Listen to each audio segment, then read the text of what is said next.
Le point suivant, M. Brunet. Bien, merci Monsieur le maire. Donc voici la présentation du document d'orientation budgétaire, dont j'espère que d'aucuns au sein de cette Assemblée considéreront qu'ils permettront de susciter un débat d'une qualité suffisante. Alors, vous avez tous reçu, mais je suis sûr qu'ils vont s'y employer, une fois que les fumées dispersées se seront dispersées, le rideau de fumée sera dispersé. Bon, vous avez tous reçu, et puis comme dans les débats sur les points précédents de ce conseil municipal, vous y avez les uns et les autres suffisamment fait référence. Je suppose que vous avez tous et toutes pris connaissance du document dans son intégralité. Avec l'accord de Monsieur le maire, je ne vais pas vous en infliger une lecture exhaustive. Néanmoins, je rappellerai quelques éléments. Je rappelle que ce débat d'orientation budgétaire est la première étape du cycle de préparation budgétaire qui s'achèvera lors de la présentation et de l'adoption du vote du budget primitif 2015 qui aura lieu le 15 décembre prochain. Il se situe dans un contexte que vous connaissez, un contexte économique, financier et budgétaire à la fois international, national et local difficile. La maîtrise nécessaire des dépenses de fonctionnement dont on a rappelé depuis le début de ce conseil municipal l'impérieuse nécessité, le recours à la fiscalité la plus mesurée possible ou un recours le plus mesuré possible, le maintien d'une politique de désendettement comme nous venons de l'évoquer et notre volonté d'assurer un niveau d'investissement le plus élevé possible. Je ne crois pas qu'il soit nécessaire de rappeler et de lire en détail le paragraphe relatif au contexte économique, financier et budgétaire particulièrement contraignant dans lequel nous nous trouvons. La situation de notre pays est celui d'un pays avec un très fort endettement et, si je peux me permettre, Monsieur le maire, une pirouette, l'accroissement régulier de la population de la France ne rend pas moins insupportable l'accroissement de la dette.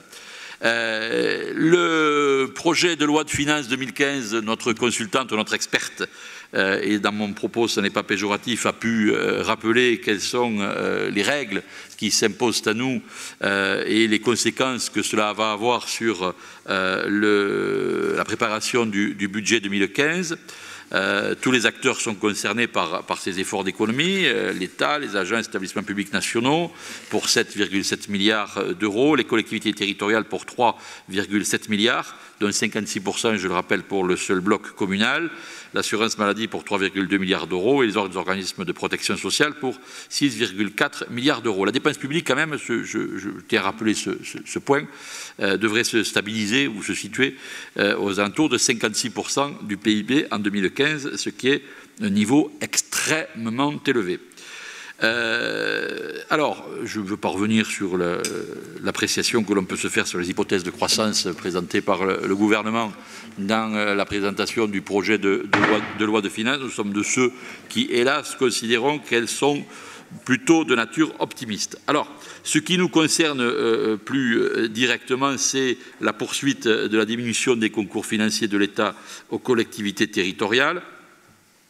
Vous avez pu noter que cela représentait en 2014 1,5 milliard d'euros et qu'on sera à 3,7 milliards d'euros pour l'exercice 2015, ce qui représentera une diminution globale des dotations collectivités territoriales de 11 milliards d'euros supplémentaires sur la période 2015-2017, mais ces données, vous les avez clairement en tête. Alors, l'impact, nous allons du général au particulier, l'impact maintenant de ce projet de loi de finances pour 2015 sur notre collectivité.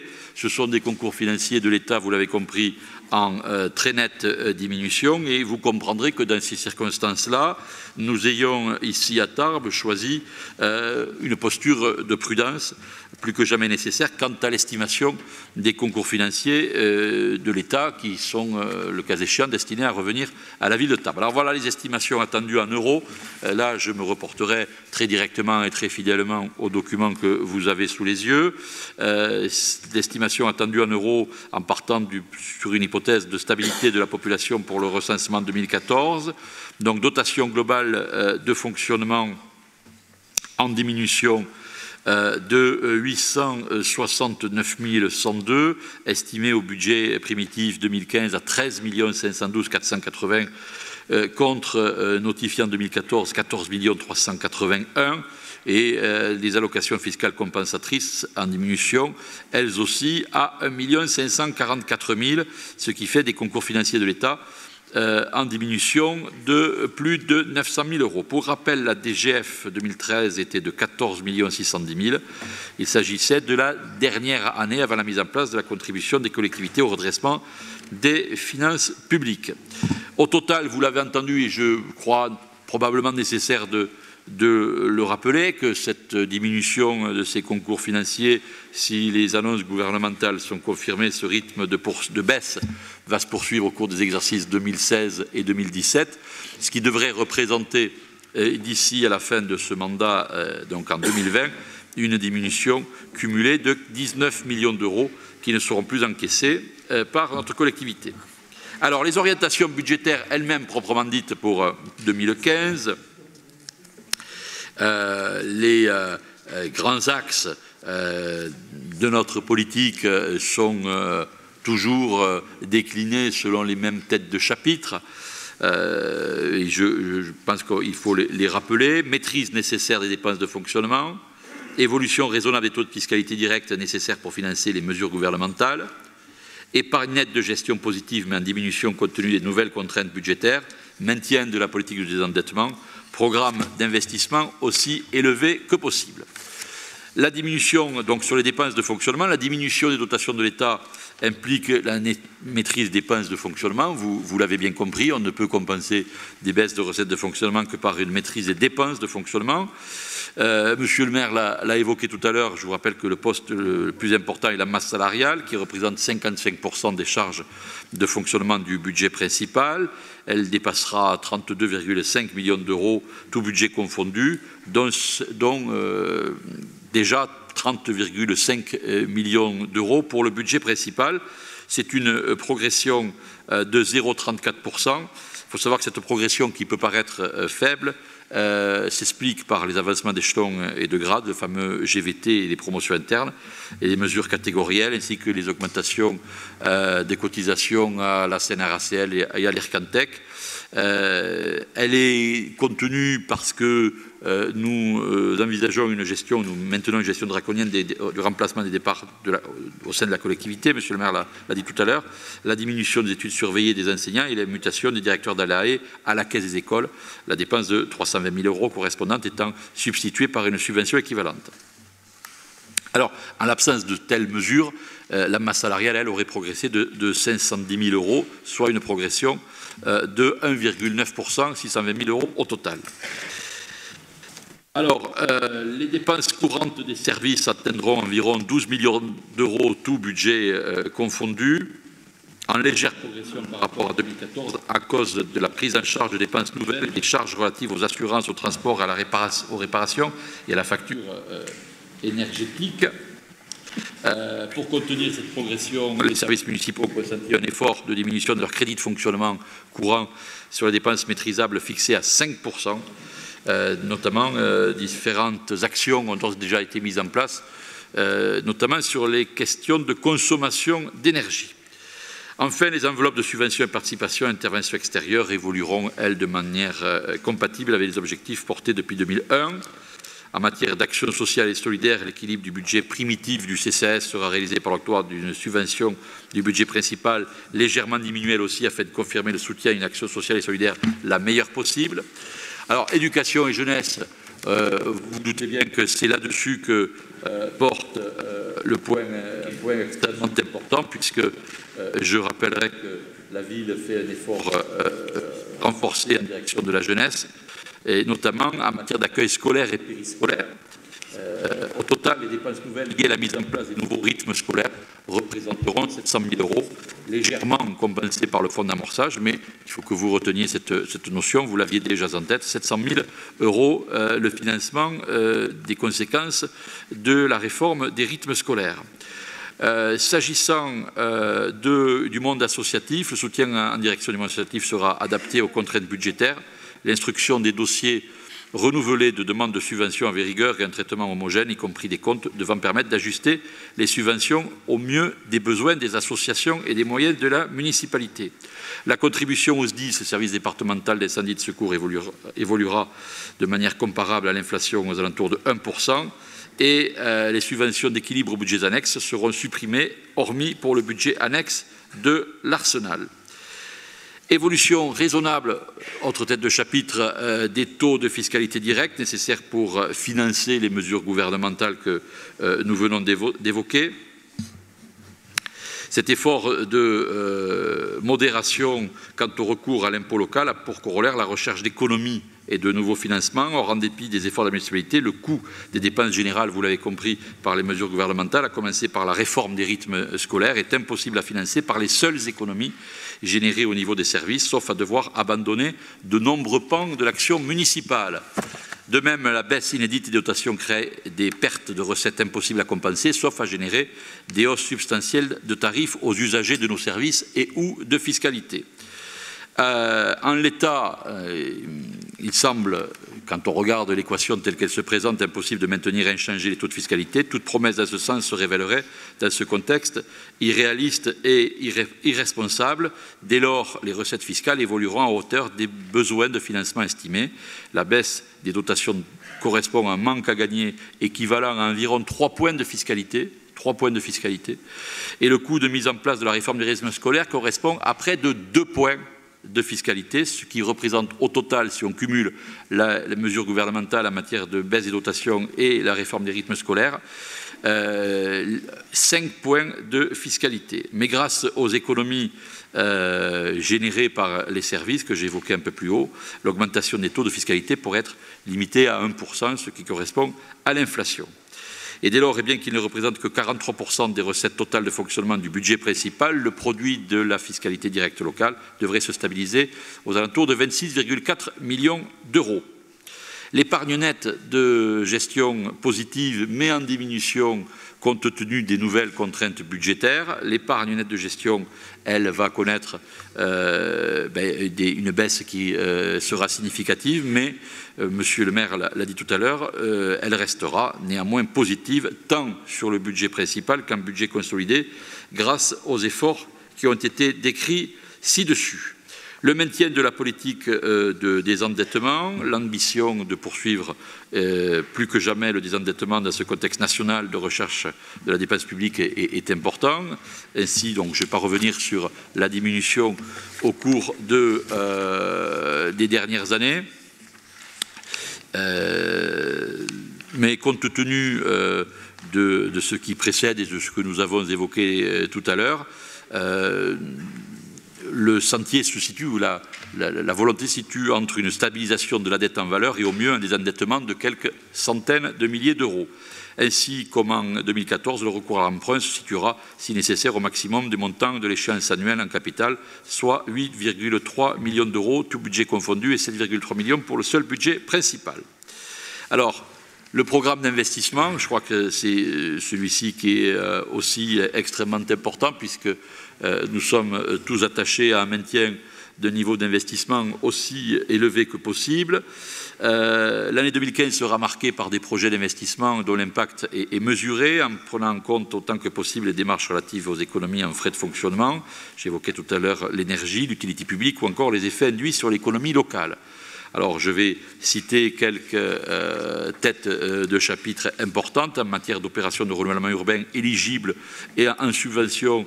Il y a la place Marcadieu et l'aménagement de l'îlot du Stade. En opération individualisée répartie pour les plus importantes sur plusieurs exercices, parmi les plus emblématiques, je citerai la poursuite des aménagements du stade Maurice Trélu pour les vestiaires, les rénovations d'écoles, des travaux d'aménagement de la rue Georges Lassalle, de la rue Raymond Peyrès, de la vue de la Marne, les opérations de rénovation des chaussées et trottoirs, l'éclairage public, notamment important en matière d'économie d'énergie. En programmes annuels de renouvellement, de modernisation et d'entretien du patrimoine, des travaux de rénovation et de mise aux normes des bâtiments publics communaux, des écoles, des réseaux d'eau et d'assainissement, des aménagements, des parcs et jardins, ainsi que les équipements des services municipaux au niveau de l'informatique et des véhicules.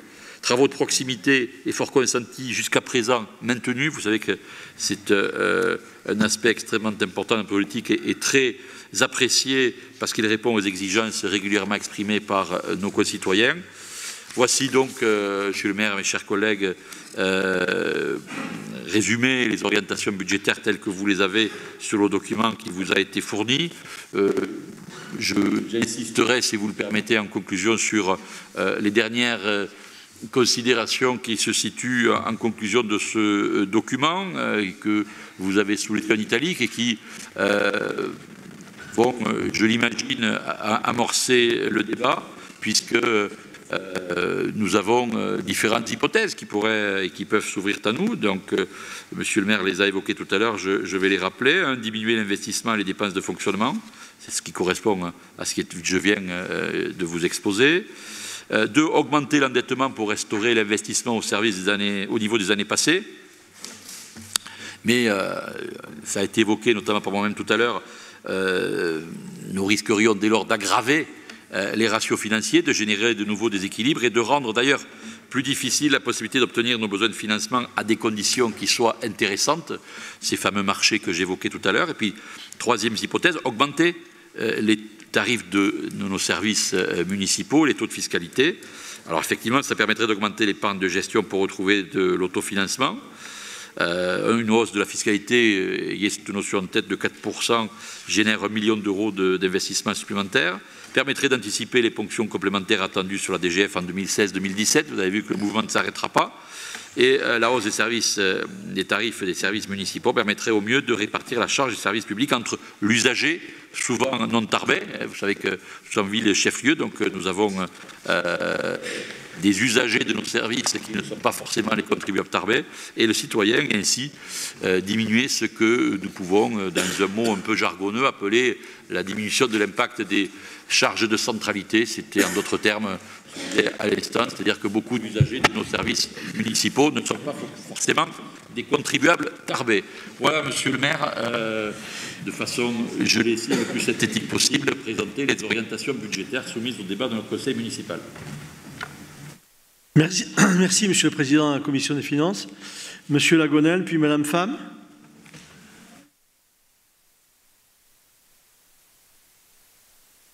Il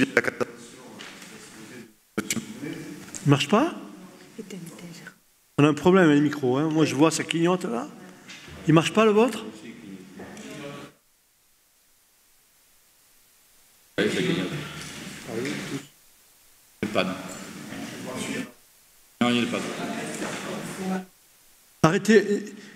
Qui c'est qui clignote? J'en vois d'autres qui clignotent. N'y touchez pas. Ben, attends, voyons, je vais essayer d'éteindre. Moi, je n'arrive même pas à éteindre le mien, alors. Il n'est pas de... Bon, finalement, le mien marche, et c'est que ça qui compte. Hein. Monsieur Lagonel, parlez plus fort. Le problème, c'est qu'on va avoir du mal pour l'enregistrement. Soyez patient. Vous pouvez rêver en attendant. Soyez patient. Non. Non, encore moins, là. Hein.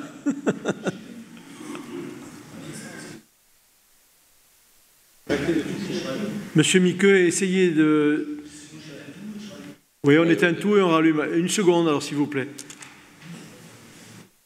Parce que là, il y a un problème. Moi, je le vois, ça fait clignoter.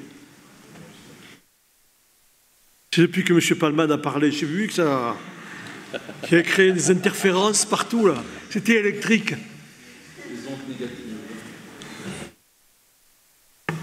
Ben, c'est éteint, là, ou non? Ah oui, là, c'est génial. Eh bien... Ça rembobine, ça rembobine. Bon, les récréations pendant quelques minutes. Récréation. 2 minutes, ok.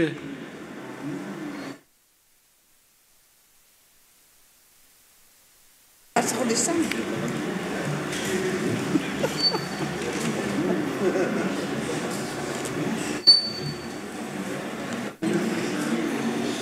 Ça bug.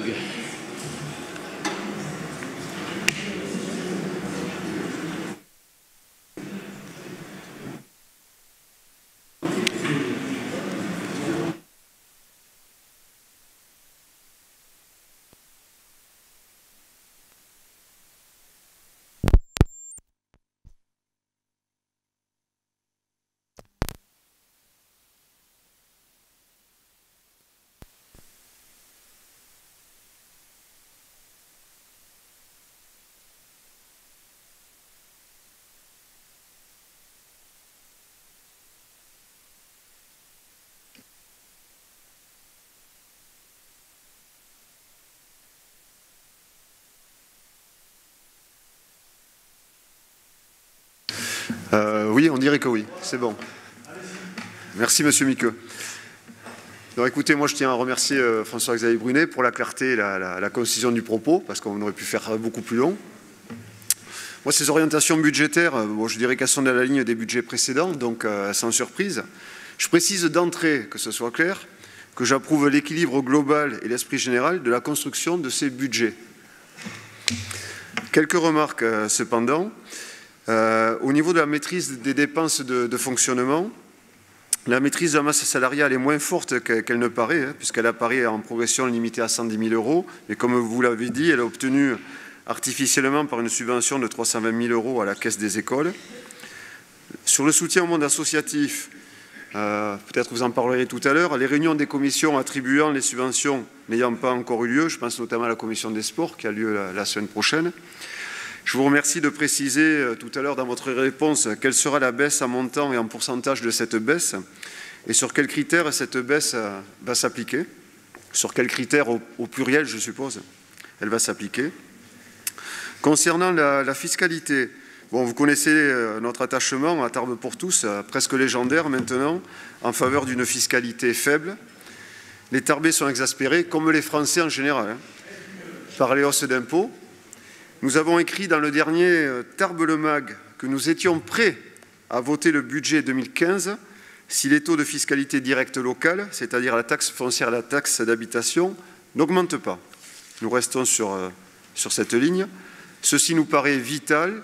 Or, ne vous énervez pas parce que je vais dire un peu ce qu'a dit Michel Lefebvre tout à l'heure, mais ceci nous paraît vital pour Tarbes car notre ville connaît une perte de ses habitants de manière continue et le coût de la fiscalité tarbaise n'est pas étranger à la fuite de nombreux jeunes ménages tarbais dans les communes de la périphérie. Tarbes pour tous insiste donc lourdement sur la nécessité de ne pas augmenter les taux de fiscalité directe locale. Vous estimez dans le document, dans les orientations, que l'augmentation peut être limitée à 1%. L'effort à consentir pour faire du 0% est donc modeste. Cet effort, on peut l'obtenir soit en diminuant quelques charges de fonctionnement, on est prêt à vous donner des idées, soit en diminuant l'investissement de moins de 2%, ce qui est pratiquement indolore. C'est-à-dire au lieu de faire du 12 millions d'euros d'investissement, on ferait du 11 750 000. Ce serait un signal fort envoyé aux Tarbais en général et à Tarbes pour tous en particulier. Merci.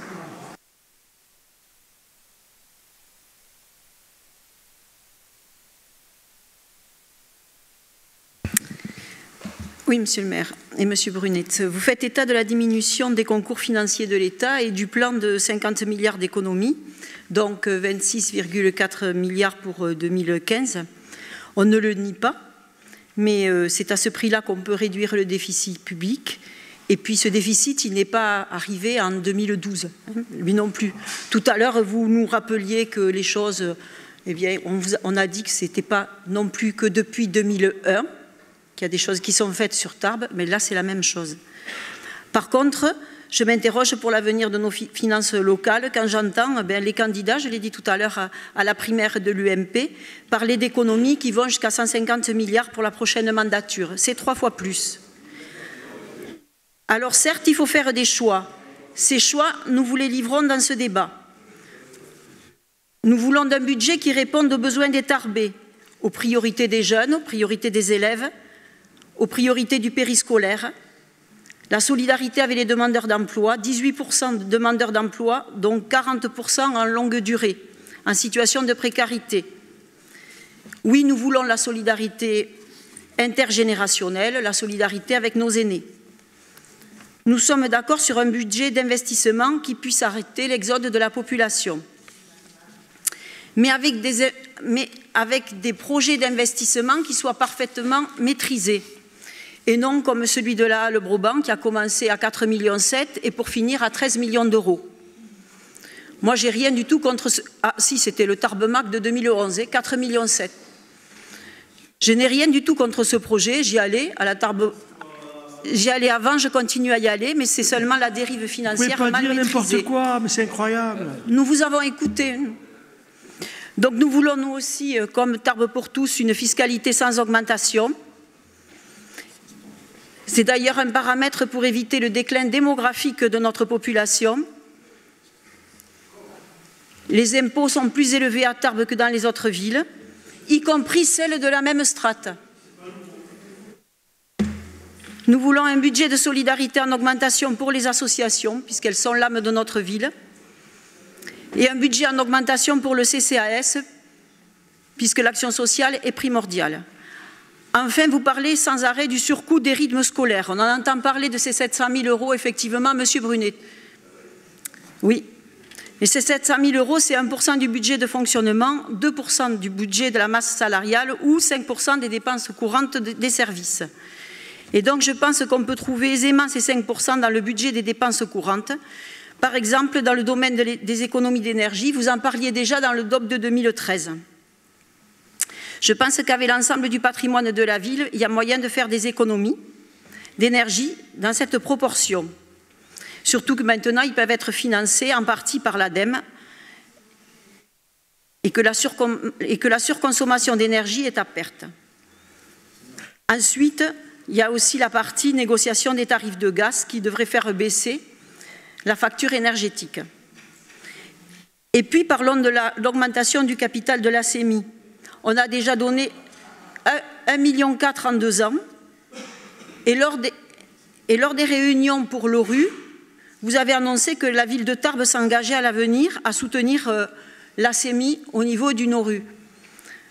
Alors comment, je vous pose la question, comment là aujourd'hui on sait qu'on pourra soutenir la CEMI vu les sommes aussi fortes qui nous sont demandées chaque année? Là aussi, ce sont des choix à faire. Alors en conclusion, on est d'accord avec vous quand vous proposez de diminuer l'investissement et les dépenses de fonctionnement. Mais on attend vos orientations avec des chiffres à l'appui lors de la présentation du budget et c'est ce qui nous déterminera en fonction de ces propositions énoncées précédemment. Comment? Diminuer, non, pas diminuer les dépenses.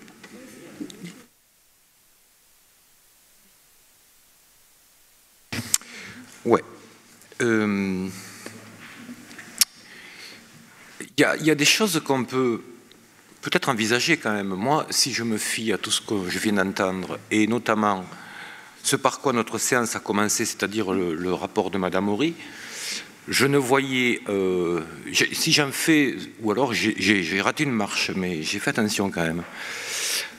Si j'en fais une brève synthèse de ce que ça m'a amené de conclure, j'ai entendu que tous les maux que nous allions devoir subir dans les années à venir venaient en gros uniquement de la baisse des dotations d'État et que les seules variables d'ajustement qu'on pouvait y apporter, c'était d'intervenir sur les masses salariales et après, éventuellement, regarder, revenir, non mais laissez-moi terminer, revenir ou pas sur les parts d'investissement.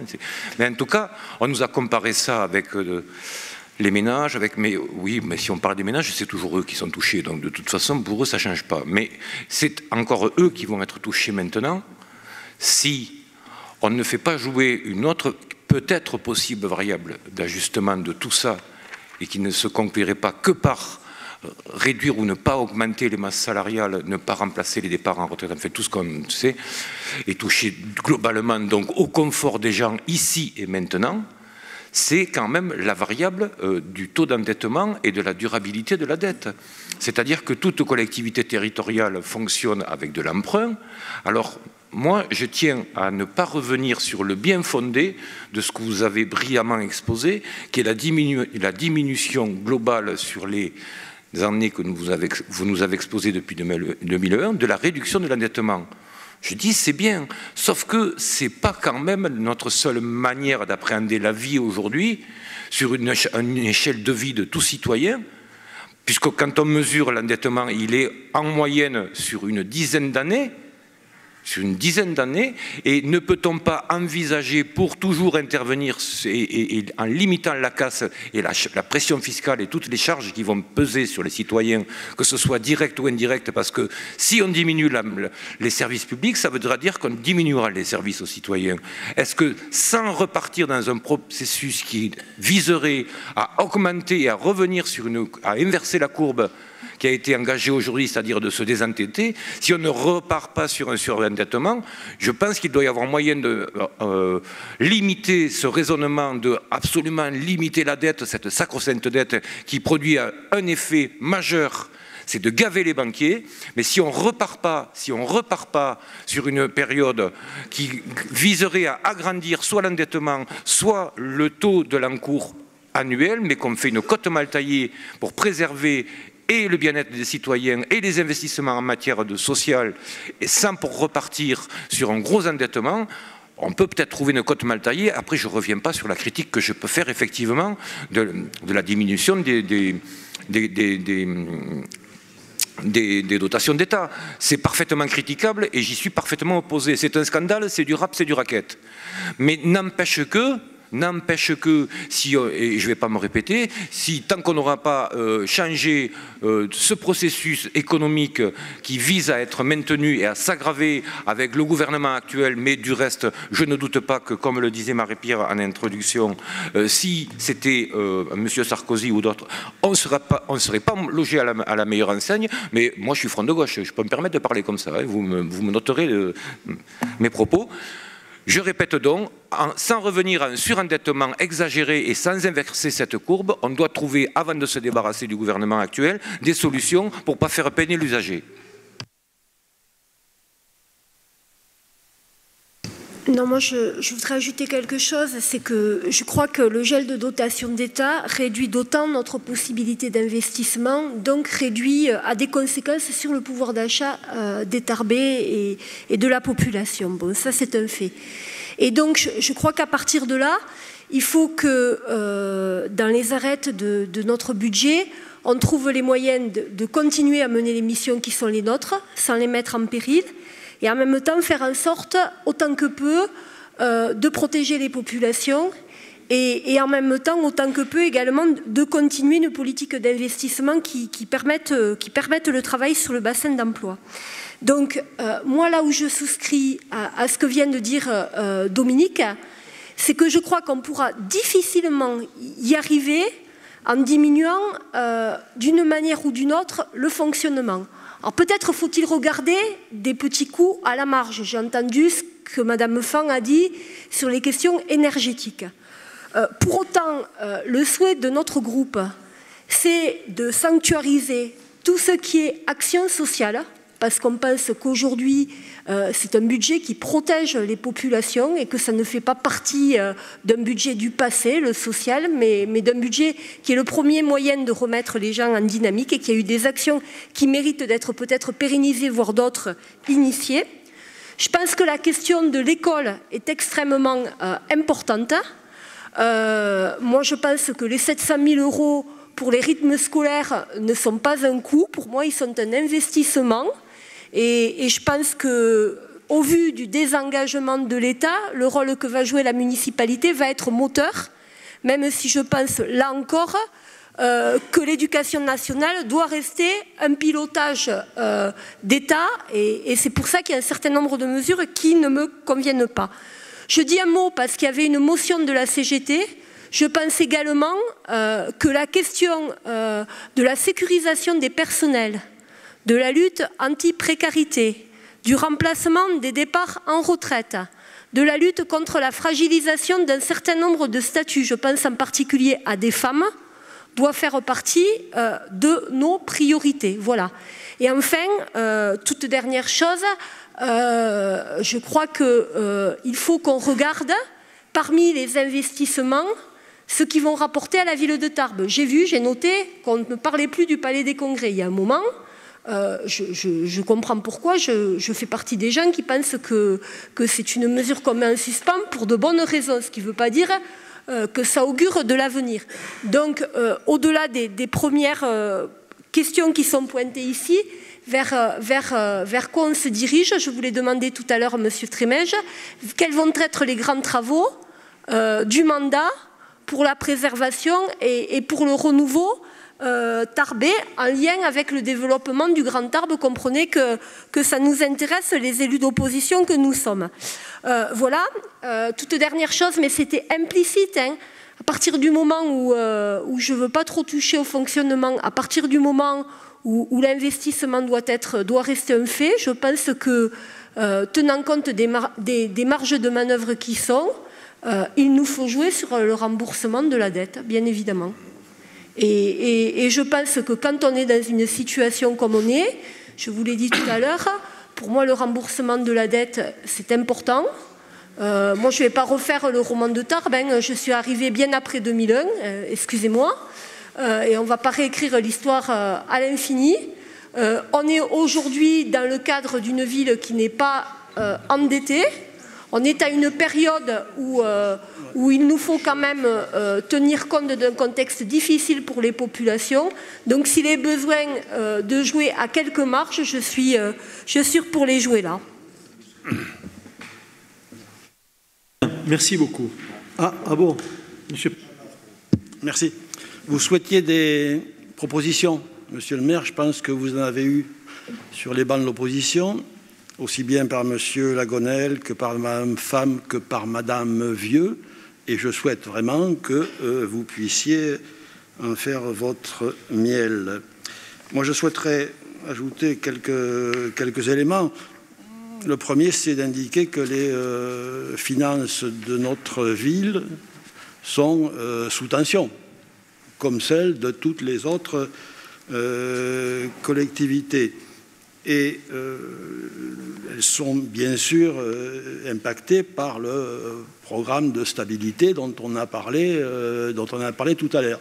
Donc il faut faire avec ces données et réaliser le budget qui soit le meilleur possible par rapport à cela. Nous avons deux contraintes. La baisse des dotations de l'État, c'est un fait. On ne va pas y revenir dessus, même si elles pourront peut-être être atténuées à l'occasion du débat parlementaire. Et deuxième élément aussi incontournable, c'est l'encours de la dette.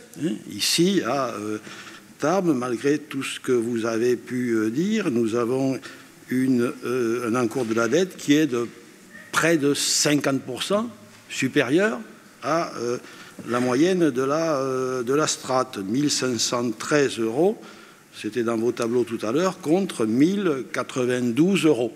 Alors, dans ce double contexte, que convient-il de faire? Alors, j'ai écouté très attentivement monsieur Brunet, qui indique dans sa conclusion qu'il n'y aurait qu'une seule option, baisser l'investissement et baisser les dépenses de fonctionnement.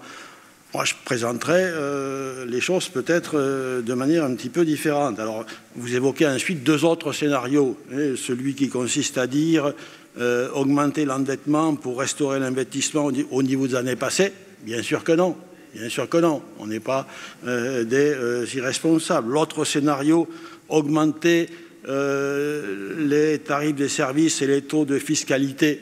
Bien sûr que non également. Donc, on en reste avec le premier scénario. Baisser l'investissement, on y sera contraint, évidemment, qu'on y sera contraint. Évidemment que de nombreuses réalisations ne pourront pas être effectuées, que d'autres devront être reportées.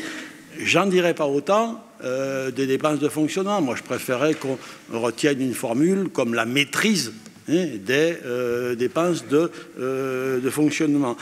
Et effectivement, c'est au moment du budget, quand vous ferez réellement vos propositions chiffrées, qu'il pourra y avoir une différence entre vous et nous, et que nous pourrons poursuivre par rapport à ce que nous venons d'annoncer dans ce débat d'orientation budgétaire. C'est là que les choix que vous ferez, nous les accepterons ou nous les critiquerons, et c'est là que nous ferons un certain nombre de propositions pour bâtir un budget dans l'intérêt des Tarbaises et des Tarbais. Bien. Je vais essayer de répondre globalement à toutes ces questions qui ont été fort intéressantes, avec quand même quelques rectifications qui me paraissent nécessaires. C'est-à-dire, la situation est suffisamment grave pour qu'on ne tombe pas de nouveau dans le discours de politique politicienne. Donc les débats sur la politique nationale ne m'intéressent pas ici. Ceci étant, je préfère être à ma place qu'à la place de certains quand on voit le résultat de la politique qui est menée dans notre pays depuis quelques années. Mais bon, on n'en parle pas. Mais il y a des choses que je ne peux pas laisser dire, c'est-à-dire n'importe quoi, ou ce qui démontre ou une méconnaissance totale des choses, ou une incompétence, ou les deux. Ou alors une mauvaise foi évidente, donc peut-être les trois. Quand Madame Femme nous dit « Broban, c'était 4,5 millions, puis on est arrivé à 11 millions. » C'est n'importe quoi. C'est n'importe quoi. Madame, ce serait bien que vous puissiez demander qu'on vous donne tous les dossiers et qu'une bonne fois pour toutes, vous puissiez voir ce qui s'est passé dans l'histoire de Broban jusqu'à la réalisation. Et que vous puissiez voir que je vais même évacuer le premier projet avec SPI Immobilier, où là c'était un autre projet, avec une augmentation de 2000 m² des surfaces de la halle. Je l'évacue celui-là. Je prends donc le projet que nous avons présenté quand on est arrivé au terme, parce qu'il a fallu attendre le terme de la convention que nous avions avec SPI. C'était septembre 2007, si ma mémoire est bonne, je le dis de mémoire, pour pouvoir tout de suite nous engager dans un nouveau projet. Sinon, on aurait eu des indemnités significatives à leur verser. Le projet initial était de l'ordre de 6 millions. Puis, quand on a commencé à réaliser le projet, on s'est aperçu qu'il fallait refaire intégralement le parking. Puis ensuite, que quand on refaisait la halle et le parking, il fallait absolument faire les abords. Et je me souviens, quand les techniciens sont venus me dire « Bon, monsieur le maire, là, on va bientôt arriver à la fin du chantier de la halle, il faudrait qu'on vienne vous faire voir comment vont être aménagés les abords tout autour de la halle. » Et on me fait voir les aménagements tels qu'ils sont. Je dis « Bon, d'accord, oui, là, il y aura stationnement, il y aura des plantations ici, etc., l'éclairage public. » Et puis, ils allaient partir, et je leur dis « Mais au fait, le sol, il va être comment ?» On me répond « Comme avant, en bitume. » Ah, j'ai dit non, pas en bitume. On vient de faire la rue de Gonesse avec un pavage granit. Il faut qu'on continue. Les Tarbais ont le droit sur un investissement de cette importance en centre-ville. On parlait d'attractivité tout à l'heure. Renseignez-vous, y compris auprès des Palois, M. Montoya, vous verrez si la halle Broban n'est pas un élément attractif de la ville de Tarbes.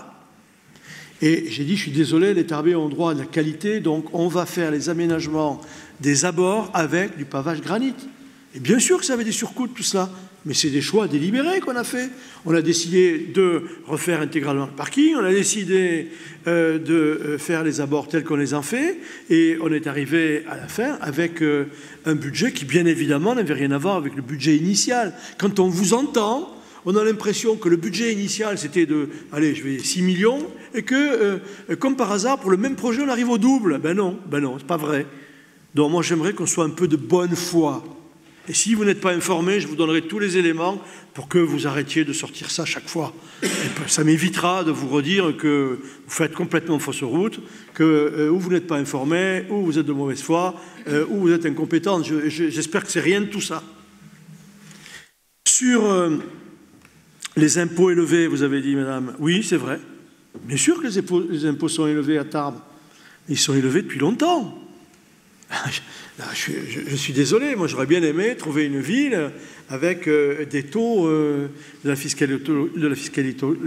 fiscalité locale inférieurs de moitié à ceux que nous avions ici. Ils étaient déjà très élevés avant.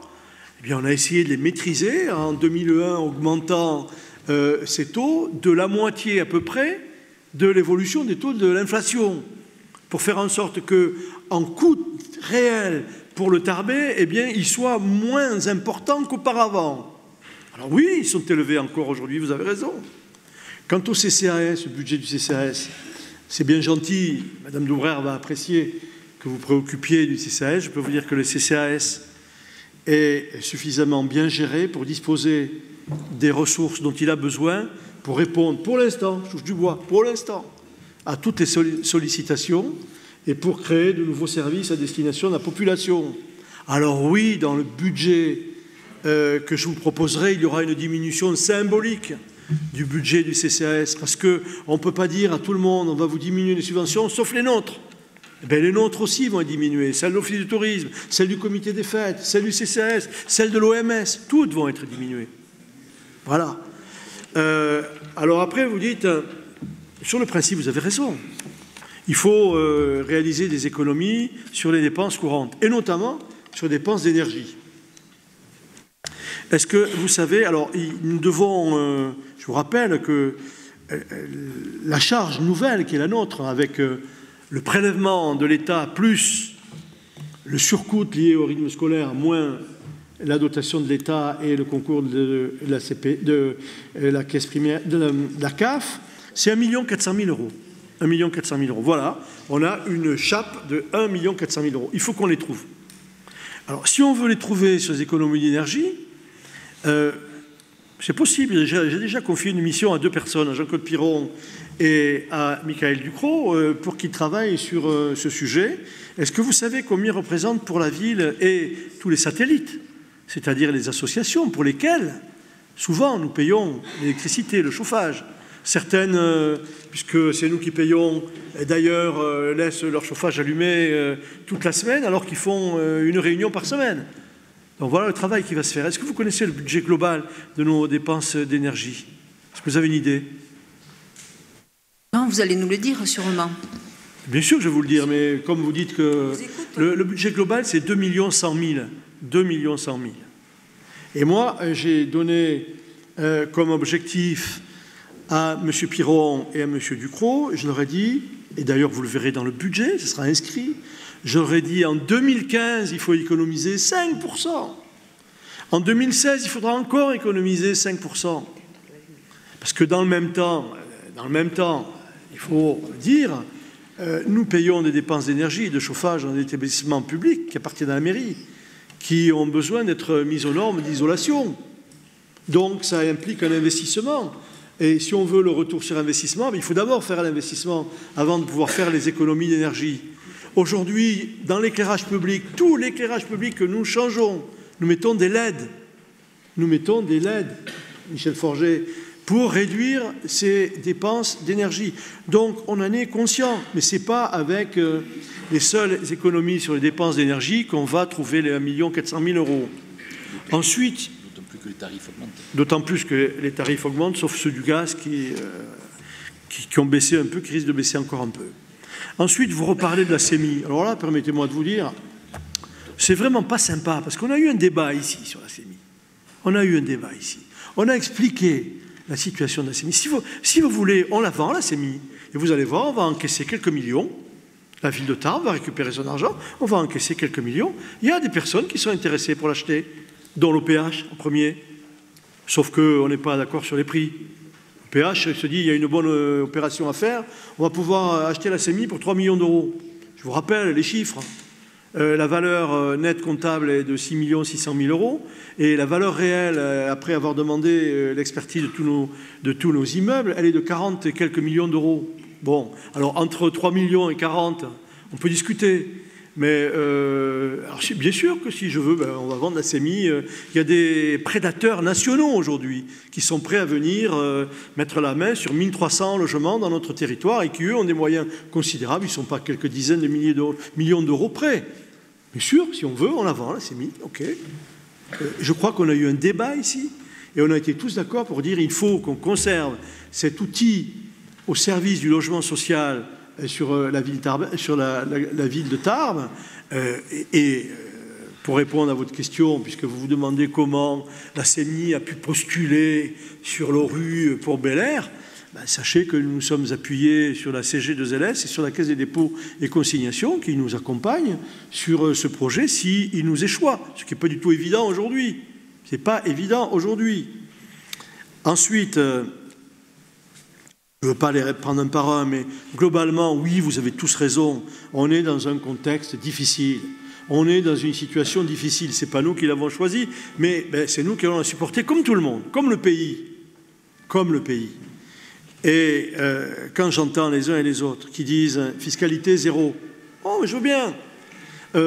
Investissement, il ne faut pas le diminuer.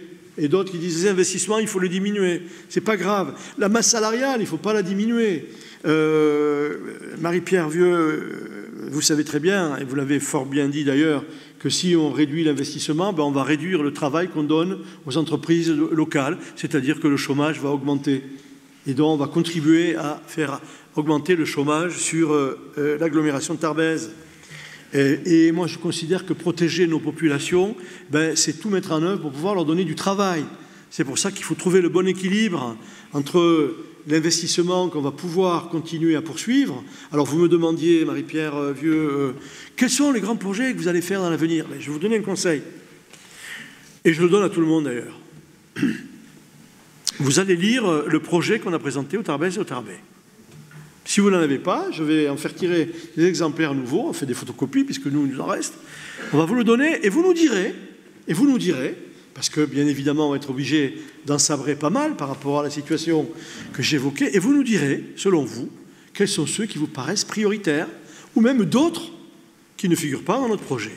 Et je vous demande, si vous le voulez bien, avant la discussion budgétaire du 15 ou 18 décembre, 15 décembre, je vous demande de bien vouloir me faire part, par écrit, tous ceux qui sont intervenus, là, M. Lagonel, M. Palmade, Mme Femme, Monsieur Montama, Madame Vieux, de me faire part par écrit de vos propositions dans le contexte que M. Brunet a parfaitement présenté dans le cadre de ses orientations, avec, vous l'avez vu, de notre part, une volonté de dialogue, puisque pour la première fois, et c'est le sens même de l'orientation, de la discussion d'orientation budgétaire, c'est qu'il y ait une discussion, y compris sur des options différentes. C'est pour ça que je vous demande, avant le budget, de me faire part, même sur une seule page, de vos propositions, et nous en discuterons ici, et si on peut, on en tiendra compte.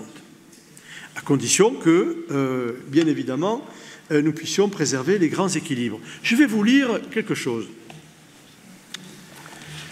En décembre prochain, Toulouse Métropole votera le budget 2015 de la collectivité. Ce budget, fortement impacté par la baisse des dotations de l'État, sera discuté jeudi prochain par le Conseil communautaire. Pour maintenir l'investissement, tout en faisant des économies, une augmentation des impôts locaux va être proposée de l'ordre de 1,5%. Les élus socialistes n'y sont pas opposés. Mais, disent-ils, et dit Jean-Luc Moudinque, et on peut le reconnaître, ils ne signeront pas de chèque en blanc. Ils n'y sont pas opposés. La baisse des dotations de l'État pour Toulouse Métropole jusqu'à 2020, c'est 54 millions d'euros. 54 millions. C'est 14 millions par an jusqu'en 2017. Alors, bien sûr, ça n'a rien à voir avec nos chiffres. Nous, on a la même problématique. Vous voyez qu'on a à peu près les mêmes interrogations et on a à peu près les mêmes réponses. Alors moi, je veux bien, Monsieur Lagonel, faire plaisir à Tarbes pour tous.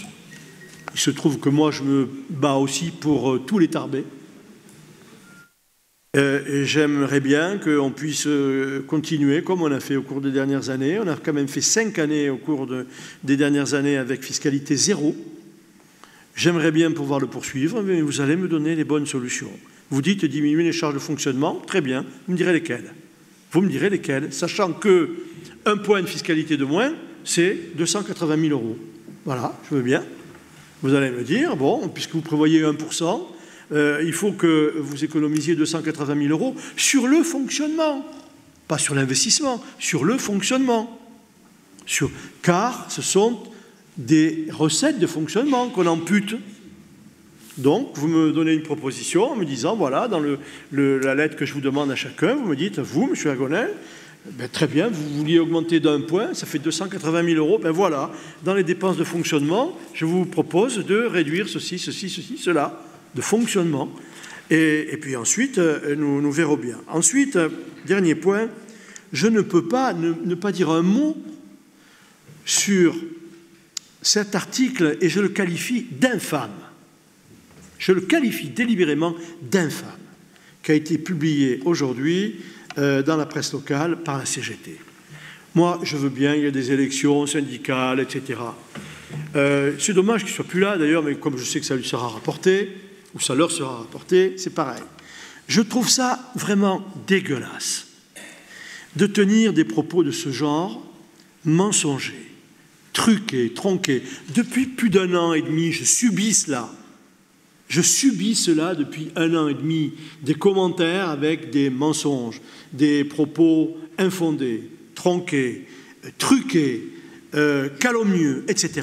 Et là, ça continue aujourd'hui par des gens qui prétendent défendre l'emploi au sein de la ville de Tarbes et qui osent parler du mal-être du personnel municipal. Moi, je vais vous dire, le véritable mal-être des Tarbaises et des Tarbais, ce n'est pas dans le personnel municipal que je le vois. D'ailleurs, sachez que dans le personnel municipal, il y en a à peine un peu plus d'1 tiers qui habitent sur Tarbes.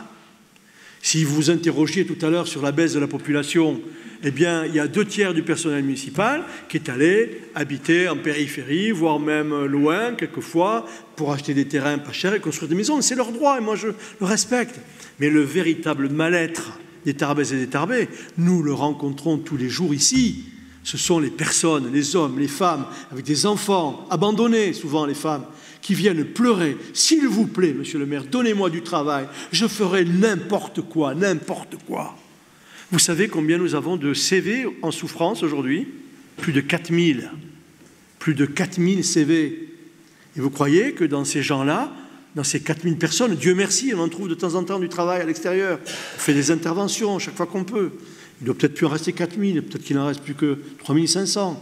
Vous ne croyez pas que dans ces 3500, il y en a beaucoup qui aimeraient bien pouvoir rentrer à la mairie de Tarbes et subir ce fameux mal-être dont on nous parle aujourd'hui? Je trouve vraiment inconvenant, dans le contexte actuel, de parler de la sorte et ensuite de sortir comme... je l'ai dit, c'est pour ça que j'étais un peu choqué que vous aussi, madame femme, vous reparliez de la CEMI alors qu'on a fait un débat ici et que tout a été expliqué, et de voir dans la presse que si la CEMI avait besoin du soutien de la ville de Tarbes, c'était à cause de la mauvaise gestion. On a tout expliqué ici, tout a été mis sur la table. Je vous ai donné l'évolution de la CEMI depuis 1990.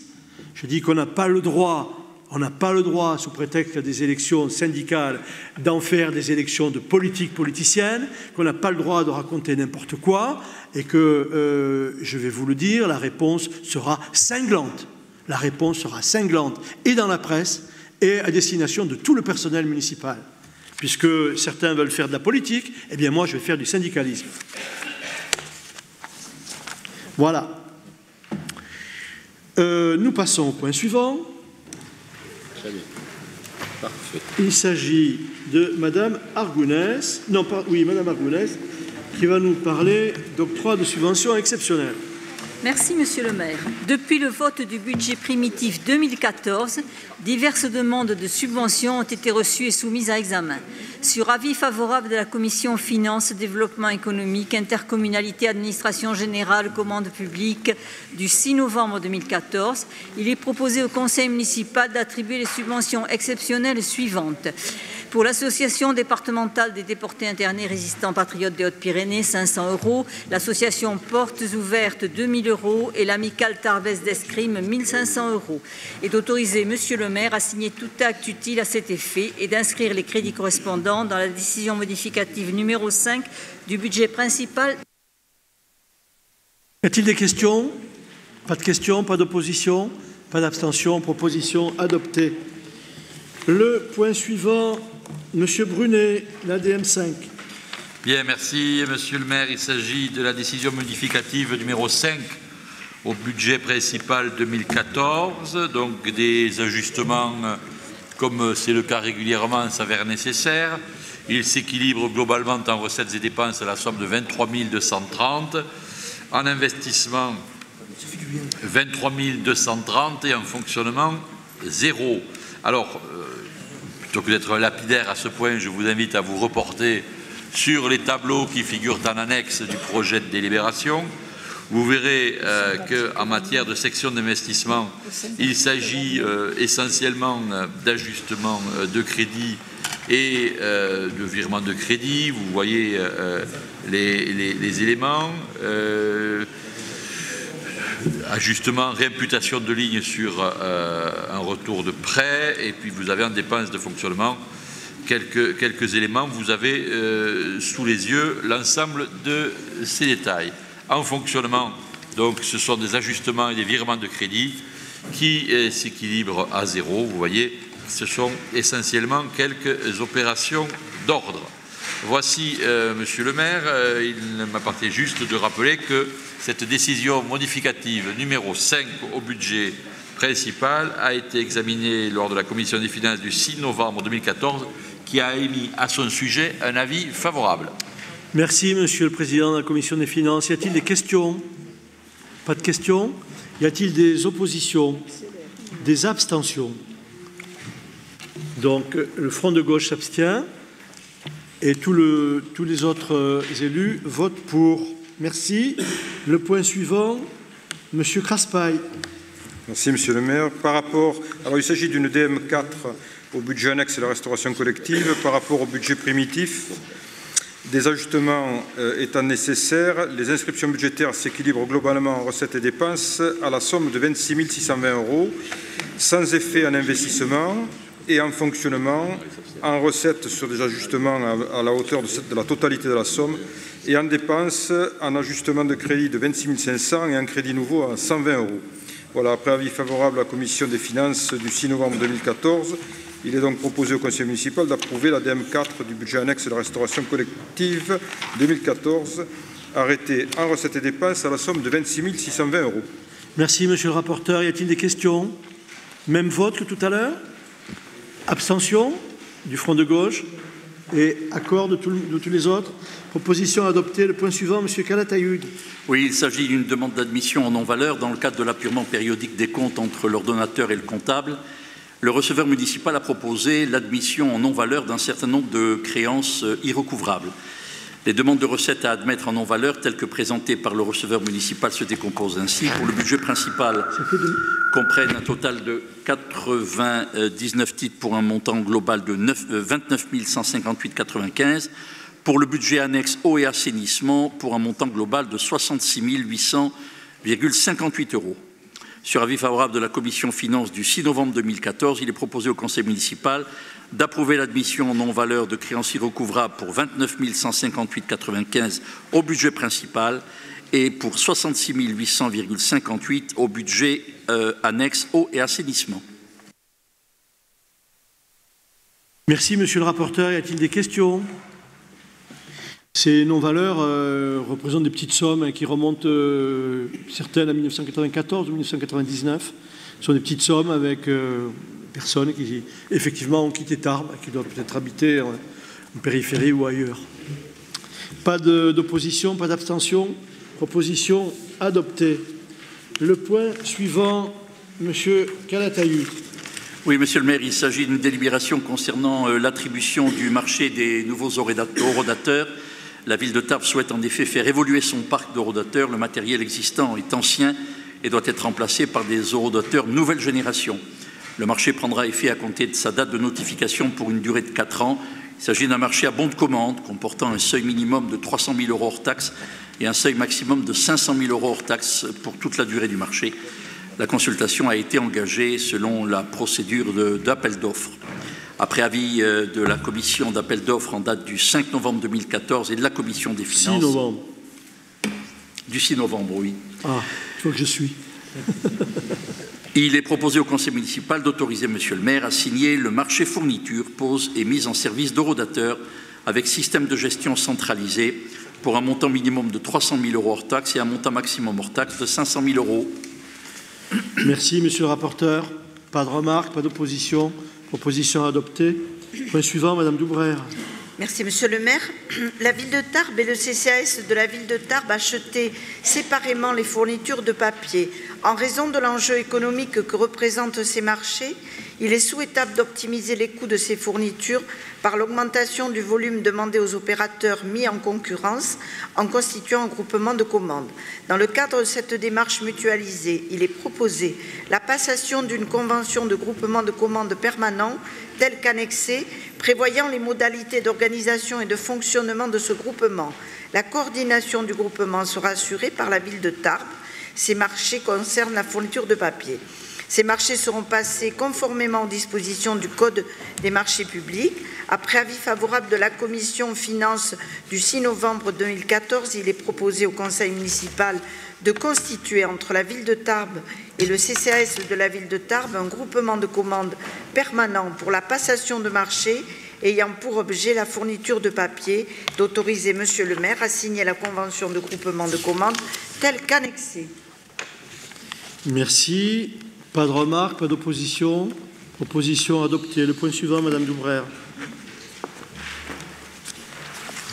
Afin de rendre plus lisibles les mouvements financiers entre le Centre communal d'action sociale et la ville de Tarbes, une convention fixant la nature, le sens, la périodicité, le montant des flux financiers entre les deux structures a été signée en 2012. L'article 3 de cette convention précise qu'un avenant annuel fixera les évolutions des participations. Parmi les différents mouvements financiers, le CCAS rembourse à la ville le coût du personnel que cette dernière met à sa disposition. Pour 2015, le montant pris en charge par la ville est estimé à 2 250 000 € pour le CCAS et à 400 000 € pour la maison logement foyer. C'est sur cette base qu'un remboursement global estimé à 2 650 000 € et attendu par la ville sera inscrit au budget principal 2015.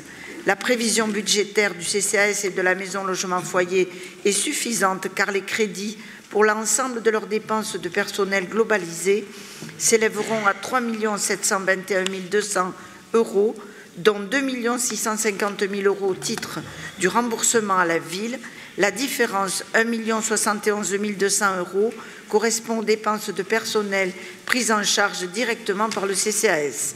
Après avis de la Commission Finances du 6 novembre 2014, il est proposé au Conseil municipal d'autoriser Monsieur le maire à signer l'avenant numéro 3 à la convention entre la ville de Tarbes et le CCAS afin de fixer les modalités des mouvements financiers entre les deux structures pour l'année 2015.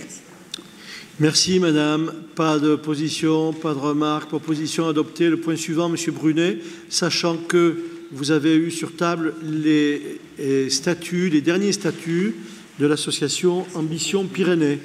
Monsieur Brunet, vous avez la parole. Merci, Monsieur le maire. Donc, comme vous l'avez dit, il s'agit de l'adhésion de notre commune à l'association Ambition Pyrénées.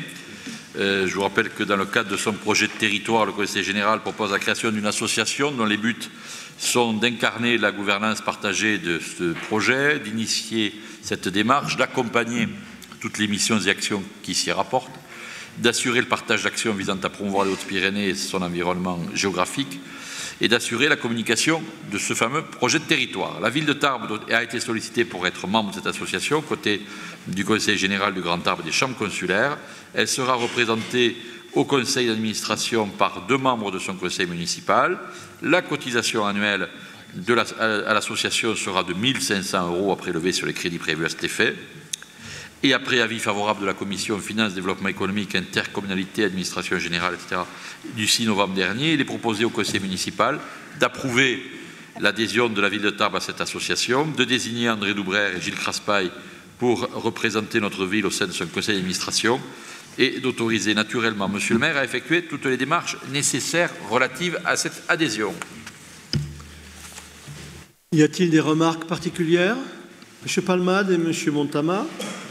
Oui, pour la bonne forme, la présentation que vient de faire Monsieur Brunet n'est pas celle des statuts qui nous ont été remis sur table, et en particulier le contenu de l'objet de cette association a été partiellement modifié, et c'est celui-là qui vaut maintenant.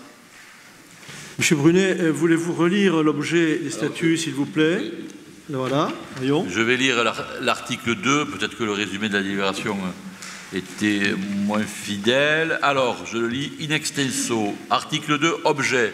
Cette association a pour but d'assurer l'animation stratégique de la démarche partagée projet de territoire Haute-Pyrénées 2020-2030, d'accompagner toutes les missions et actions s'y rapportant, de promouvoir et d'accompagner une politique de marketing territorial visant à valoriser les Hautes-Pyrénées et leur environnement géographique, d'assurer la communication du projet de territoire.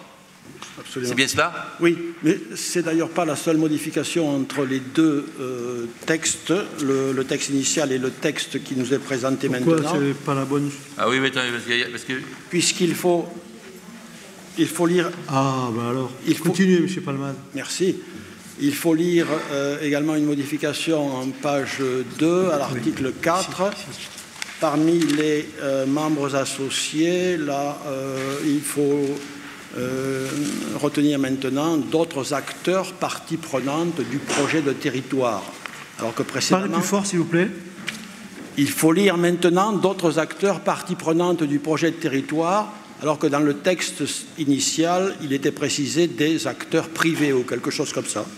Vous parlez de quel article, là? 4. Ah, moi je regardais le 7.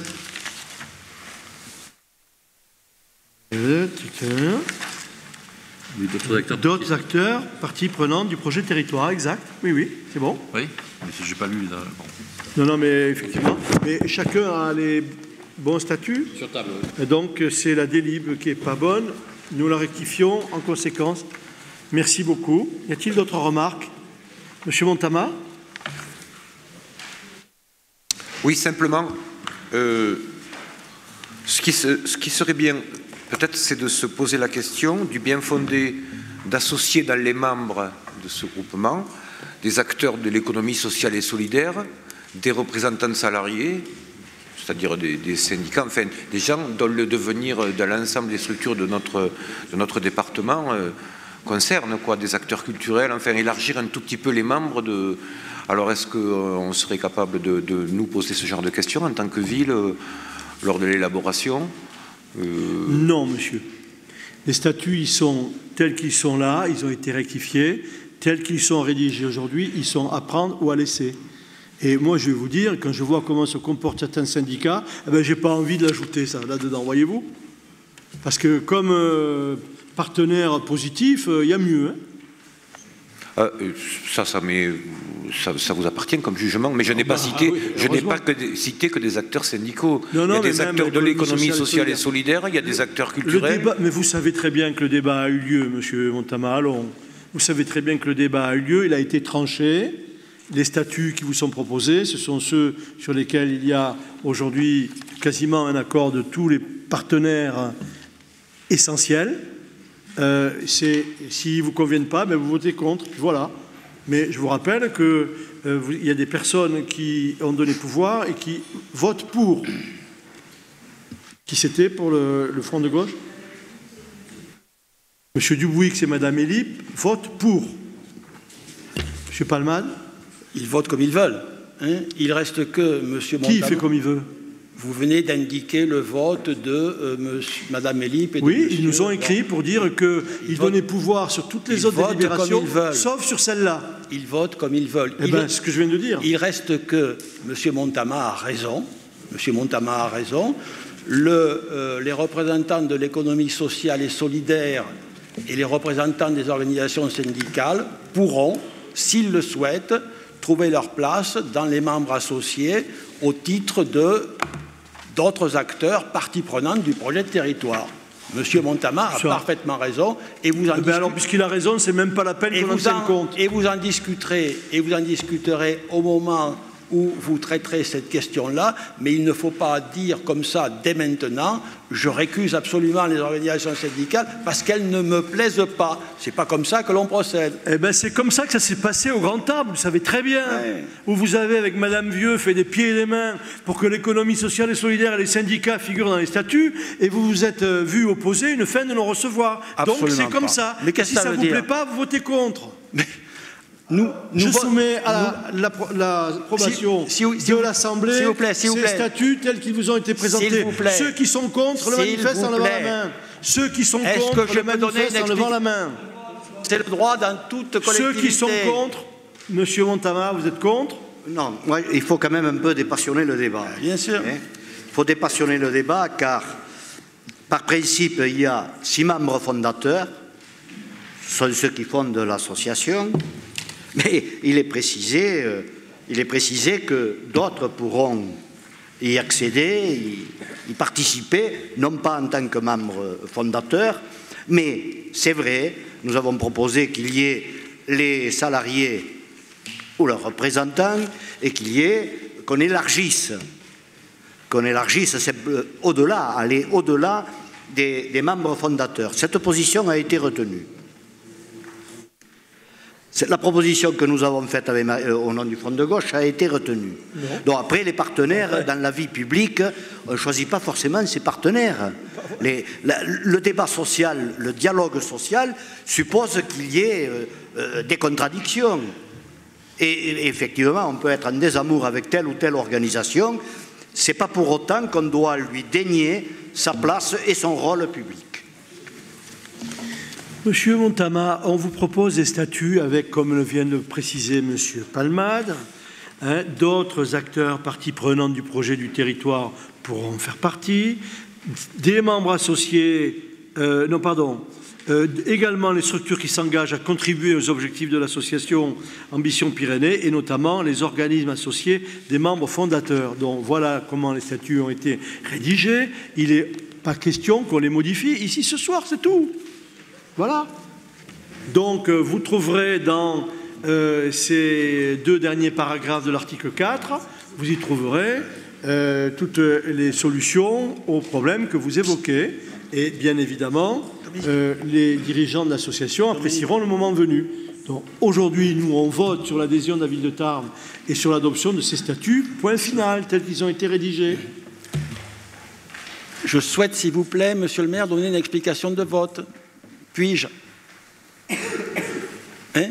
Bien sûr, vous pouvez. Merci. Nous voterons ces statuts.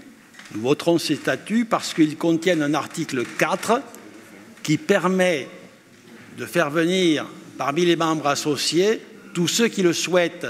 Si les représentants de l'économie sociale et solidaire le souhaitent, moi j'estime qu'ils seront les bienvenus.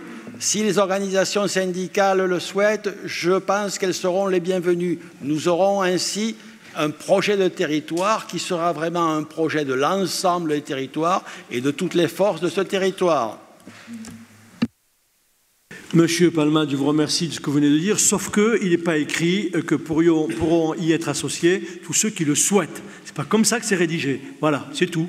Mais après, ceux qui le souhaitent pourront, en vertu de l'article 4, demander à en faire partie, à condition que, effectivement, ils paient la cotisation, qu'ils soient considérés comme partie prenante du projet de territoire ou qu'ils contribuent aux objectifs de l'association. Voilà, c'est tout. Vous en discuterez, mais ne récusez pas par avance.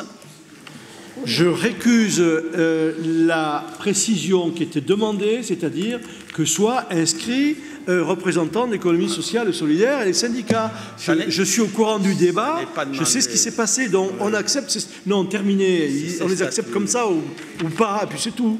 Allez, le vote. S'il vous plaît, je n'ai pas demandé à ce que ça soit rajouté. C'est bon, alors d'accord, je retire. Vous déformez mes propos. Je retire. Je retire. Donc je vois que vous n'êtes pas le seul à déformer les propos. Ça m'arrive aussi. Voilà. Donc je retire. Oui, pas ce soir, en ce qui me concerne. Oui, mais bon, ok. C'est parce que mais je lis tellement bien dans vos pensées que ça précède votre expression. Voilà. Ok, c'est bon. Ceux qui sont d'accord pour accepter ces statuts le manifestent en levant la main. Ils sont adoptés à l'unanimité. Merci beaucoup. Nous passons au point suivant pour la commission Solidarité. Madame Crancé. Merci, Monsieur le maire. Commission communale pour l'accessibilité. Délibération modificative. L'article L. 2143-3 du Code général des collectivités territoriales, modifié par l'ordonnance du 26 septembre 2014, change la dénomination, la composition et les missions de la Commission communale pour l'accessibilité des personnes handicapées afin d'institutionnaliser le caractère universaliste de l'accessibilité. Cette commission s'intitule désormais la Commission communale pour l'accessibilité. Le maire préside la commission et arrête la liste de ses membres. Elle est composée de représentants de la commune qui ont été désignés par délibération du 7 avril 2014, d'associations ou organismes représentant les personnes handicapées pour tous les types de handicap, d'associations ou organismes représentant les personnes âgées, de représentants des acteurs économiques, ainsi que de représentants d'autres usagers de la ville. Outre ses missions traditionnelles, la Commission communale pour l'accessibilité est appelée désormais à recevoir les informations relatives au projet d'agenda d'accessibilité programmé des établissements recevant du public situés sur son territoire, tenir à jour la liste des établissements qui ont élaboré un agenda d'accessibilité programmé et la liste des établissements accessibles aux personnes handicapées. Sur avis favorable de la Commission Solidarité, Action sociale, politique de la ville, handicap du mercredi 29 octobre 2014, il est proposé au Conseil municipal de désigner comme membres les associations et institutions œuvrant dans les domaines définis par l'ordonnance du 26 septembre 2014. Cette délibération complète les délibérations des 4 avril 2011 et 7 avril 2014. Voilà. Merci beaucoup. Y a-t-il des remarques? Pas d'opposition? Pas d'abstention? Adopté. Commission de la culture. Point 17. Madame Roulet. Merci, Monsieur le maire. Dans le cadre de leur mission et dans la limite des normes de communication, les agents des archives municipales effectuent pour le compte des chercheurs et usagers des reproductions de documents d'archives, par photocopie ou par tirage sur imprimante d'actes numérisés. Un tarif unique de reproduction de documents d'archives est actuellement en vigueur, soit 15 centimes par copie. Considérant que le coût par copie est différent selon la taille et le recours à la couleur des copies, il est proposé de décomposer la tarification des copies. Ces tarifs s'appliquent pour les photocopies et pour les copies effectuées à partir de supports numériques. Après avis favorable de la Commission culture et musée du 5 novembre 2014, il est proposé au Conseil municipal d'approuver la grille des tarifs telle qu'elle vous a été proposée dans le projet de délibération qui vous a été envoyé. Parfait. Merci beaucoup. Pas de remarques, pas d'opposition. Adopté. Commission urbanisme, Madame Arex, Elisabeth, bonne fête. Merci, Monsieur le maire. Afin d'embellir le cadre de vie du centre-ville, le Conseil municipal du 28... Et Mme Brunet aussi. Bonne fête. Ah, merci, pardon. Continuez. Non. Pardon, merci beaucoup. Le Conseil municipal du 28 septembre 2001 a accepté de subventionner les propriétaires désireux de restaurer ou de ravaler les façades de leur immeuble vu du domaine public dans le cadre d'une opération façade. Le périmètre subventionné a été élargi lors de la séance du Conseil municipal du 19 janvier 2010. Les règles comptables imposent de soumettre au Conseil municipal préalablement à leur mise en paiement chacune des subventions accordées. Sur l'avis favorable de la Commission urbanisme du 6 novembre 2014, il est proposé au Conseil municipal d'approuver le versement des subventions détaillées dans le projet de délibération qui vous a été envoyé. Parfait. Merci beaucoup. Pas de remarques, pas d'opposition. Proposition adoptée. Le point suivant, Monsieur Malfait. Merci, Monsieur le maire. Il s'agit de la cession d'une emprise complémentaire à la SCI le 117. Le 29 septembre 2011, la ville de Tarbes a vendu le bâtiment 117 à la SCI 117, quartier de l'Arsenal.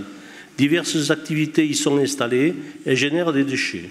Afin d'améliorer l'aspect hygiénique du stockage des conteneurs et de les regrouper dans un espace réservé et clos, la SCI 117 sollicite la mise à disposition d'une bande adossée à la façade nord du dit bâtiment.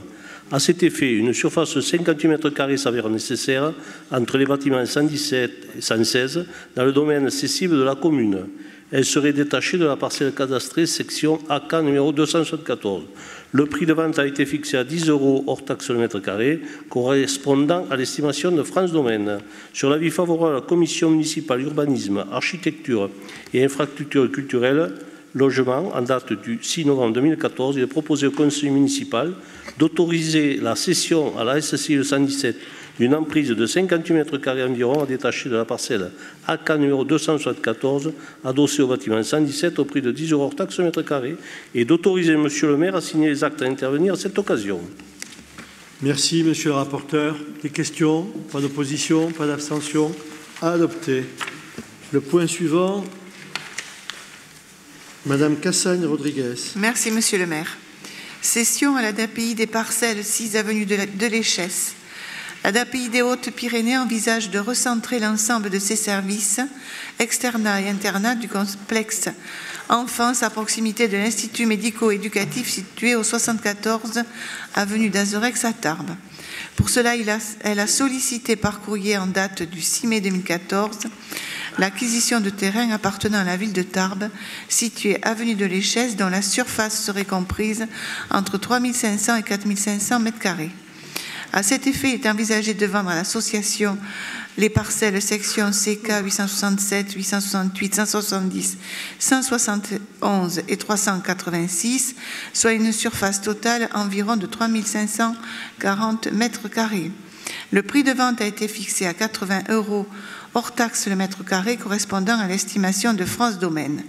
Sur l'avis favorable de la commission municipale urbanisme en date du 6 novembre 2014, il est proposé au conseil municipal d'autoriser la cession à la DAPI des terrains nus d'une surface d'environ 3 540 mètres carrés, constituée par les parcelles citées ci-avant, au prix de 80 € hors taxe le mètre carré, et d'autoriser Monsieur le maire à signer les actes à intervenir à cette occasion. Merci Madame le rapporteur. Pas de remarques particulières, pas d'opposition, pas d'abstention. Adopté. Monsieur Larrazabal, point suivant. Merci Monsieur le maire. La SNC ADIC a un projet, à l'occasion d'un projet commun avec l'établissement Jardin et Saveurs, souhaite acquérir la parcelle cadastrée section AB numéro 350 d'une superficie de 11 mètres carrés située sur la commune de Séméac. Cette parcelle n'a pas d'affectation particulière. Le prix de vente a été fixé à 10 € hors taxe le mètre carré, correspondant à l'estimation. Sur la... Ça y est, c'est reparti. Ça fait pareil. Qu'est-ce qu'il y a? Ça marche plus. Mais vas-y, ça marche ça. Non.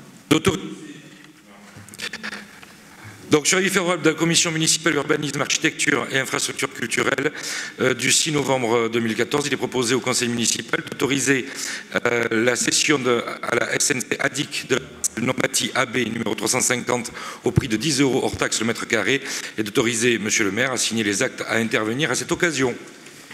Merci Monsieur le rapporteur. Même vote. Pas d'opposition. Adopté. Le point suivant, Madame Suzac. Merci Monsieur le maire. Allez vite tant que ça marche. Cession de la parcelle BV numéro 96 rue Cassler au Crédit Agricole Pyrénées-Gascogne. L'ensemble immobilier du Crédit Agricole 11 boulevard du Président Kennedy inclut l'emprise d'un ancien canal dont la propriété est restée ville de Tarbes. Ayant été remblayé, toute trace physique du canal a disparu. Il est cadastré section BV numéro 96 pour une contenance de 560 mètres carrés. Le Crédit Agricole Pyrénées-Gascogne souhaite l'acquérir pour permettre la construction d'une résidence multigénérationnelle. Considérant la démarche générale entreprise par la commune de céder aux riverains ses anciens canaux, il est envisagé de donner satisfaction aux demandeurs. Le prix de vente a été fixé à 1 € hors taxe le mètre carré, correspondant à l'estimation de France Domaine.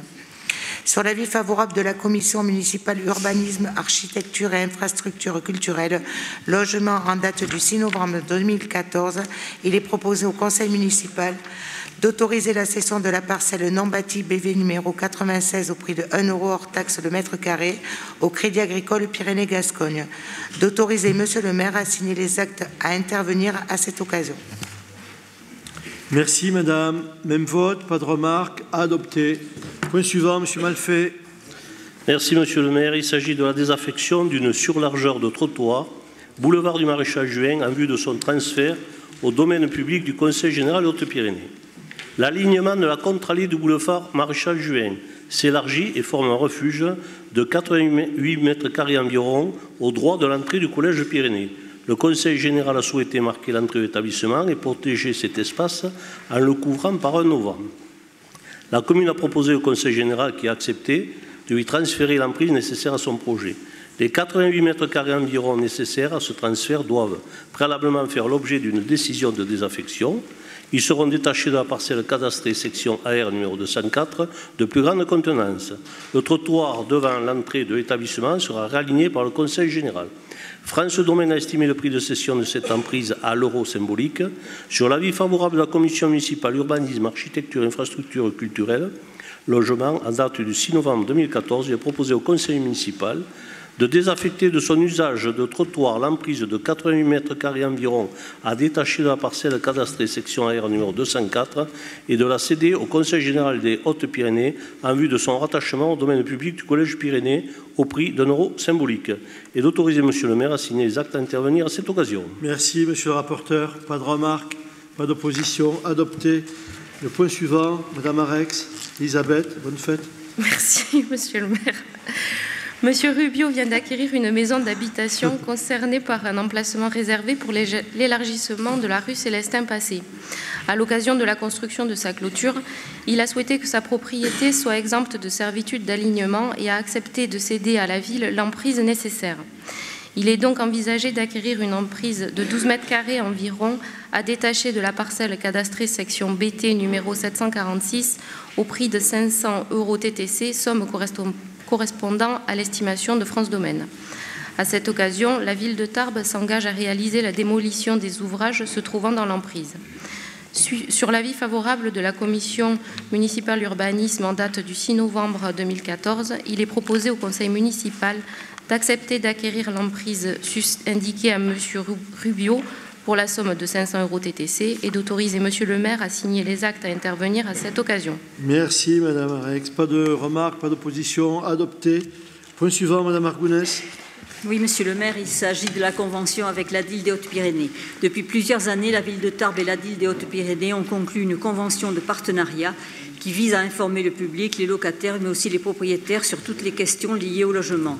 Dans cette perspective et au travers d'une convention, la ville participe au financement de l'organisme. Ainsi, pour l'année 2014, cette participation s'élèverait à 9 770 € correspondant à l'inscription budgétaire. Sur avis favorable de la commission municipale urbanisme et architecture du 6 novembre 2014, il est proposé au conseil municipal de verser à la DIL des Hautes-Pyrénées une participation pour l'année 2014 de 9 770 € et d'autoriser Monsieur le maire à signer la convention de partenariat avec ces... Merci Madame Argounès. Pas de remarques, pas d'opposition. Proposition adoptée. Madame Argounès, le point suivant. Il s'agit de la modification du droit de préemption urbain et d'une rectification d'une erreur matérielle.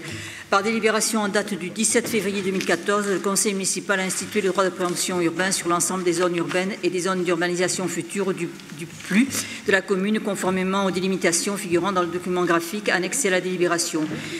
Suite à une erreur matérielle de retranscription du périmètre de la zone UB, quartier du Bastillac Nord, la parcelle CK 151 d'une surface de 2107 m² a été exclue du périmètre où s'applique le droit de préemption urbain.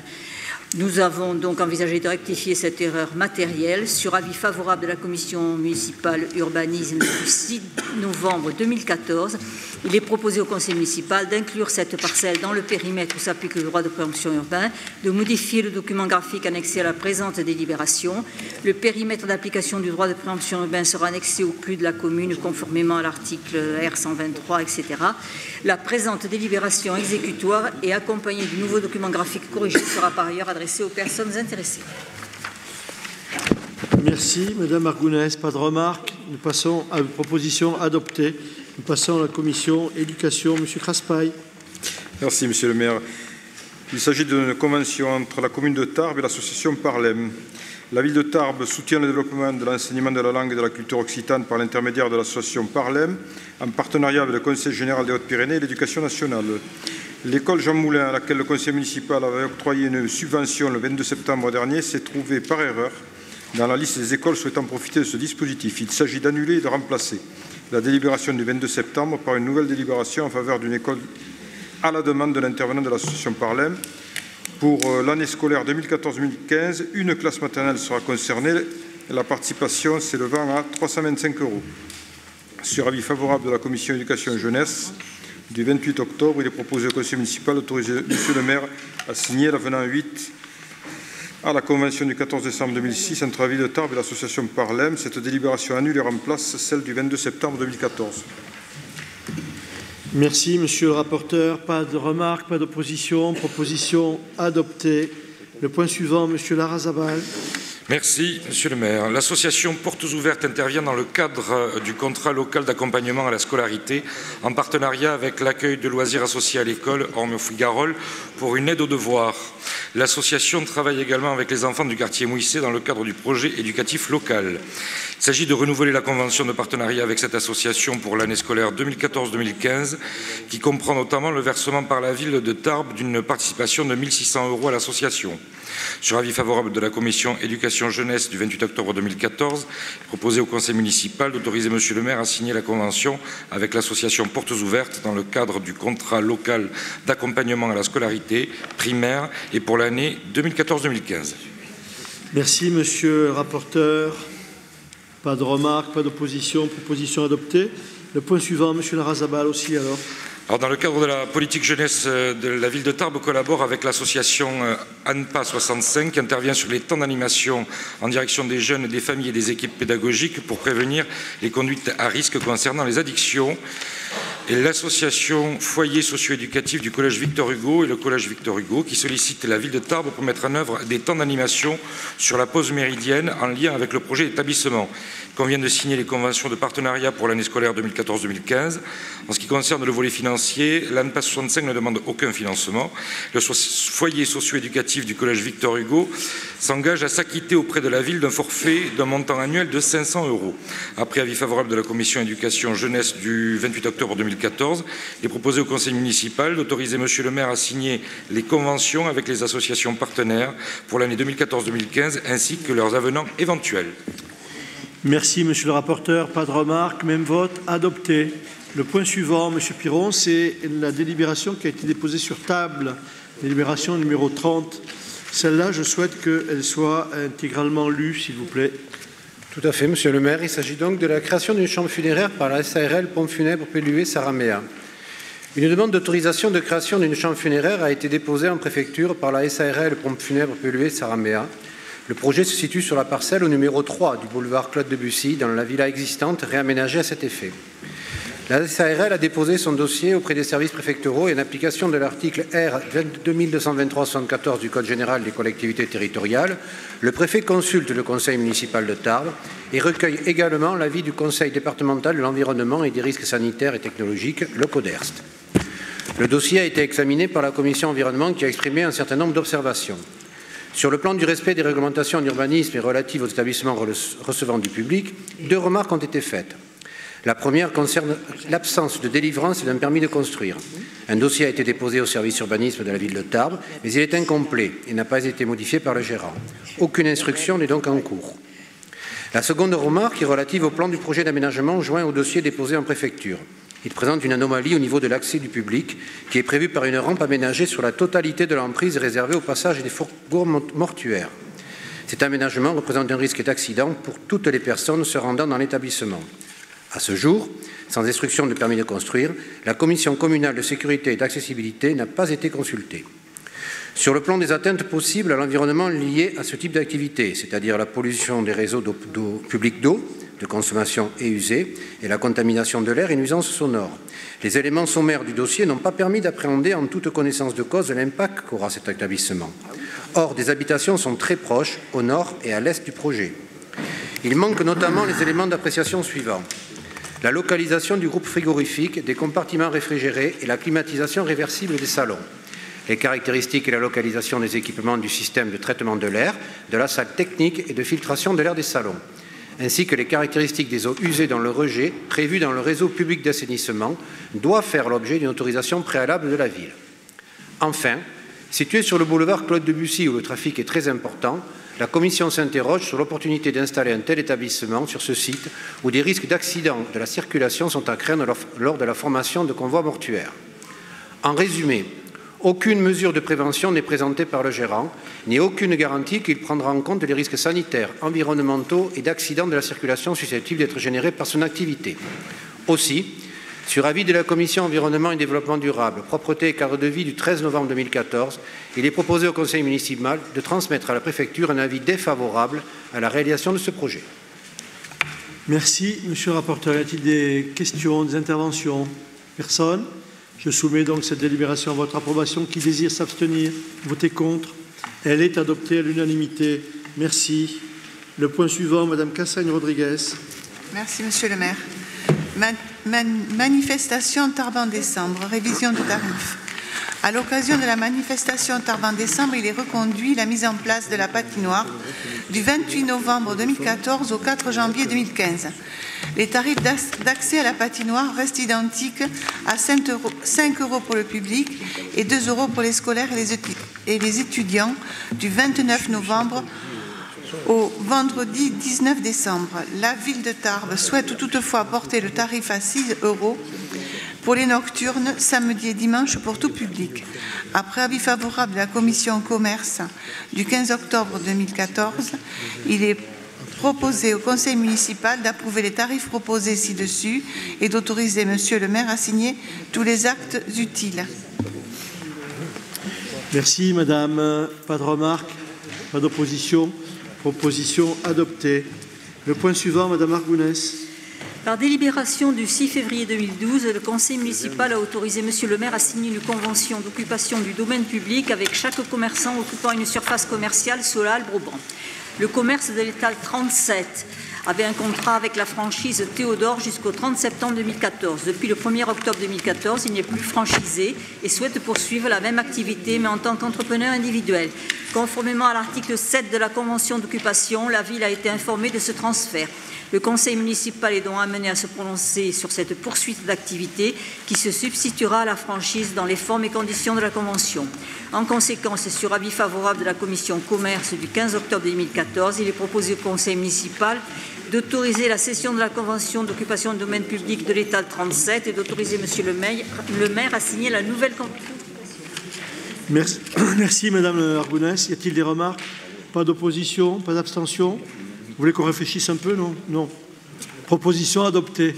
Plus rien n'étant à l'ordre du jour, je déclare clos ce conseil municipal. Merci, bonne fin de soirée à tous. Bonne nuit, monsieur Palmade. Pardon?